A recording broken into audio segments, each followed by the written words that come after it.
Morning, Mr. Westbrook. Mr. Westbrook, you're charged with assault of a family member. You're facing up to a year in jail and or a $4,000 fine.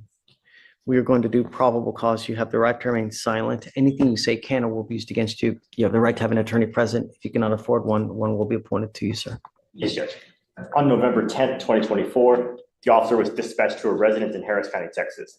The officer made contact with the complainant. The complainant stated the defendant, the complainant's son, and the defendant's friend had broken a window to get inside the night before. The complainant stated that she woke the defendant up and told him his friend had to leave. The complainant stated that she questioned the defendant about her missing prescribed oxycodone, and the defendant became irate, and the defendant struck the complainant with an open left palm across the right side of her face, causing pain.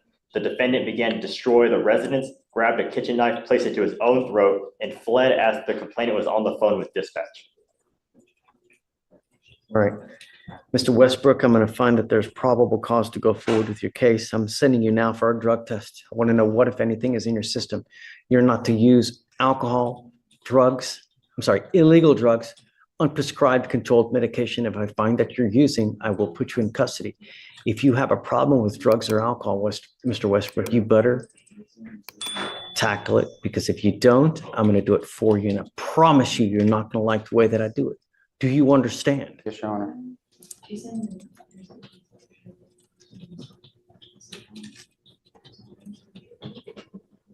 It's now, 12:10. All my lawyers are gone and I need to get the results back, but it's not going to be. So we need to roll this case to either, tomorrow, Friday, come back and we can finish what we're doing. Now it's just too late for us to get the results and finish everything up. I'll let you pick whatever day you want to come back, but we have to come back and finish. Sir, How old are you? I'm 19, sir. What do you do for a living?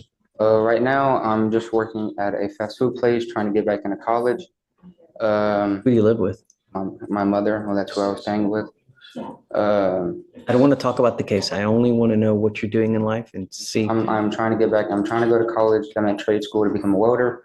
That would be fantastic. I tell you what, there's no better way to make a killing than getting a trade like that. Then it's a great idea, Sure. right? Unless you want to go the school route. Either way, but you got to do something, because now is the time that you build your life, not at 46, at 48 to try to say, well, you know what, I'm going to go to college now. Most people have their careers by then. Sure. All right. So, we're going to send you for a test now. We'll have you come back and then, we don't.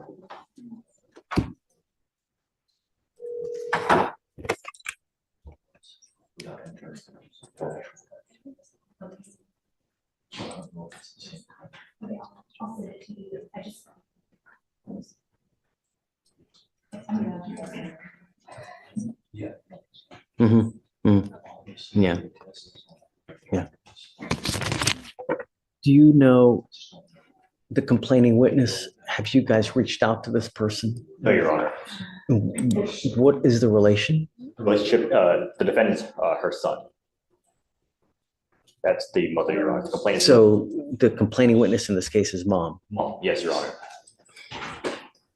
I want you to understand something, Mr. Westbrook, that I'm issuing a protective order and your mom is now labeled as a protected individual.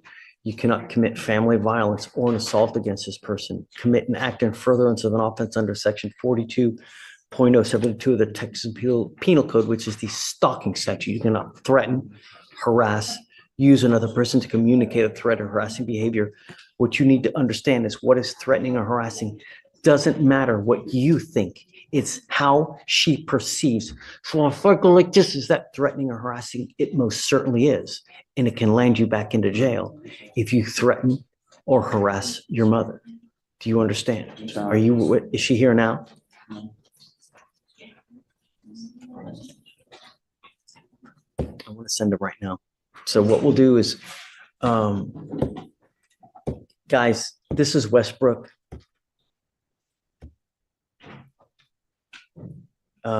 We've got mom as a CW. Yeah, or I guess let me give you the cost number. You're right. I'm sorry. It's 253-8133. My concern is that when we have these cases and no one has spoken to the complaining witness, I order no contact. How are we going to do that here? Let me see, Judge, if I can step out and try to contact her. Yeah, do you mind? Let's see if we No, I don't can, mind. please. All right, so let me impart to you one more thing, Mr. Westbrook. You got out of jail because we gave you a free bond. When we revoke bonds, we normally set them in around 5, maybe 10,000, maybe 15, depending on what happened. If you don't have anyone to pony up that kind of money, you will be stuck in custody until these cases are over with. So when you're out there in the free world, think before you act, think before you speak, because it may be very well. Do you understand me? Your Honor. Okay. What did you want to say? I don't want to talk about the case. I'm not. I was requesting, is it okay if I check myself into the mental hospital?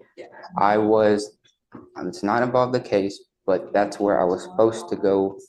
My mother had called my shrink, and she told my mother to call the police to take me to the Cypress Creek Hospital.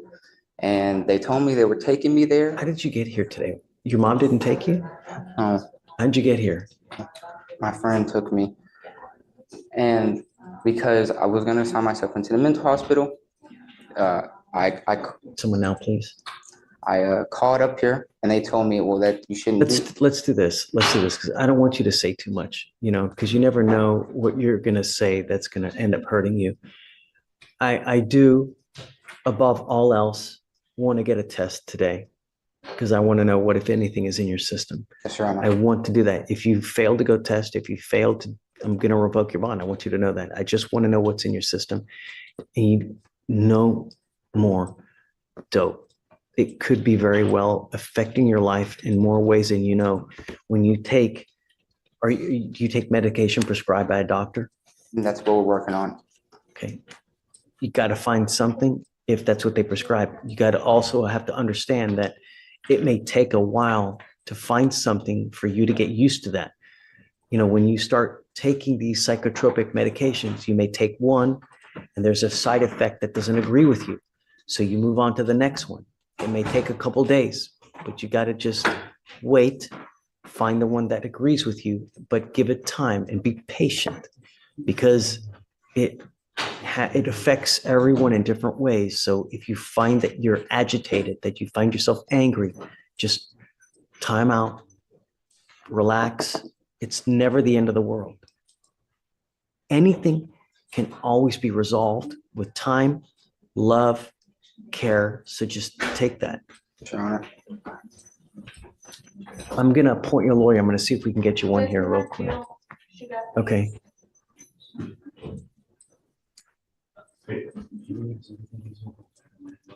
Jillian, this is Mr. Westbrook. We're going to have him just sign conditions. We'll send him for a test now. They're reaching out to mom. Mom's a complaining witness. He's thinking about checking into a hospital.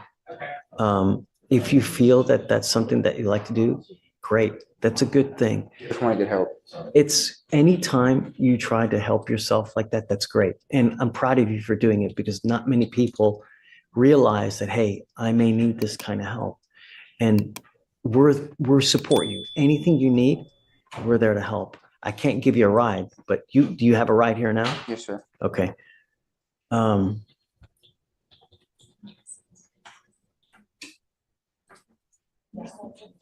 I guess bear with me a second. Just take a seat for me. I just want to wait to see if she was able to get in contact with your mom. Once we do, I'll bring you back up. We can talk. Okay. Thank you, Mr. Westbrook. And good job for coming, huh? Would you like him to return to address results? We're not going to return. We'll send him off another day or two. Yeah. Jillian, you ready? Okay, tell me.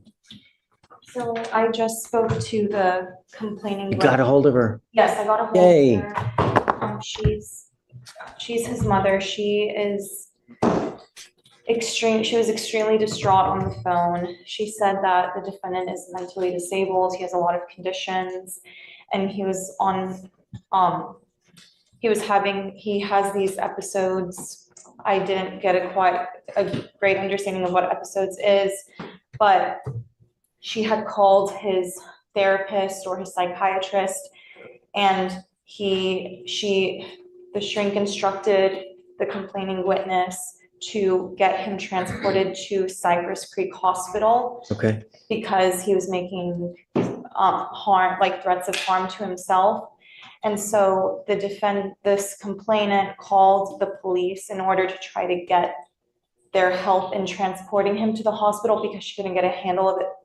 So she says it was never an assault in progress call and not one that she intended to make. She said when the police asked if the defendant was hurting her, she said no. So she is very distraught as to why this was filed. did an assault occur? She says that when he's having episodes, he flares his arms around and sometimes it could strike her, but it's not like intentional, is what she said. And she said she's not afraid of her son. She is upset that this happened when they were supposed to help him. She was just very distraught, Judge. And I don't It have really any. makes me mad how people ask for help and then, instead of taking someone or helping someone into a facility, they just arrest because it's easier to arrest. We've literally So set up a system now to where it's just as easy to not arrest them and they the still hell arrest is, them. what, I don't understand people. I can mean, see if they didn't take them to Cypress Creek, they took them to wherever the designated location is, but there's a whole, it's just as simple now to take them where they need to go. No, I agree, Judge. I don't We know. need to start holding people accountable. Yeah. Yeah, she's very distraught and she So, said that he's on the way to. Did an assault occur? She says no. She said no assault occurred. Is there evidence that an assault occurred? Judge, this was just. Right? Because we know a lot of people recant, but do you have any evidence that one occurred? I don't have anything right now, Judge. It was only filed 3 days ago. It wasn't even set for arraignment until, it was set, yeah. It's not even set until the 18th for arraignment, so I really don't have anything besides the offense report right now. So I can't look at body cam and see if she made any statements on scene. All I have is this read. Will you read to me the DIMS again, I guess? Let's, You want me to read the DIMS, Judge? yeah, or Yes. whatever you got to detail. I have the case jacket. Do it, Okay. please. On November 10th of 2024, officers were dispatched to a residence in Harris County, Texas. Upon contact with the complainant stated that the defendant, her son, and the defendant's friend had broken a window to get inside the night before. The complainant stated she woke defendant up and told him his friend had to leave. The complainant stated that she questioned the defendant about her missing prescribed oxycodone, and the defendant became irate, and the defendant struck the complainant with an open left palm across the right side of her face, causing Okay, pain. all right, so mom says that this happened? This is, yeah, according to the DIMS, but she told me something completely different on the phone. Michael, what do you think?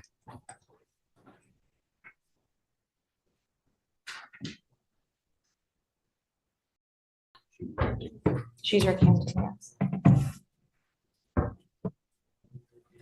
Is this a bond? Are you approaching on bond condition? No, No, Okay, PC? just on PC. PC. Okay.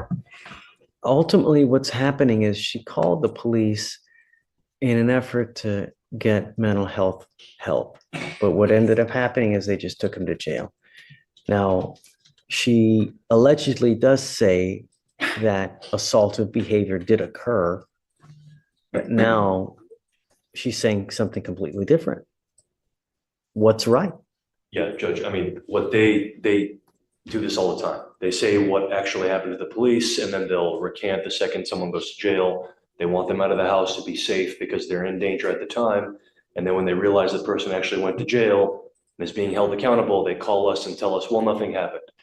I think at this point. I mean, I know it takes that. some time to watch the body cam and listen to the 911, but I think what she said at the scene is what we need to go off of based on PC. And what she's saying to us in the RIP call, we need to evaluate the case at that point. But what's in the offense report, what she told police at the scene, should judge how we evaluate PC for now. and I was gonna say, I would disagree. It's not your run of the mill recanting, because the first phone call that was made was to his psychiatrist. And his psychiatrist says, call the police so they can transfer him to the health hospital. And so that's what she did based on the advice of his doctor. And so That's according to what she told me, Judge, that she called the shrink. Well, she called the person a shrink, so I don't know if it was a therapist or a psychiatrist, which is why I'm saying shrink. She told me that she called them first, but again, that's going off of her word, and if she's recanting now, I don't know how much. I think that for now, I'm gonna find it, okay? But I guess, Judge, in lieu of any drug testing right now, I mean, he can go today, but as far as like resetting him for tomorrow or Friday, he is come up, supposed Mr. to Westbrook. he is supposed to be checking in today, as was the plan last week. Is that okay with the court? I'll get the proof that he's checked in. They've got a bed ready for him, and he's supposed to be going in today to the hospital. I'd like to test you real quick because I just want to know what's in your system. Will you go to the hospital afterwards? I think it may be a good idea, you know? Your life is valuable. You have only one. When you take a catastrophic move where it's you harm, it's something, it's not like Target, you can return it.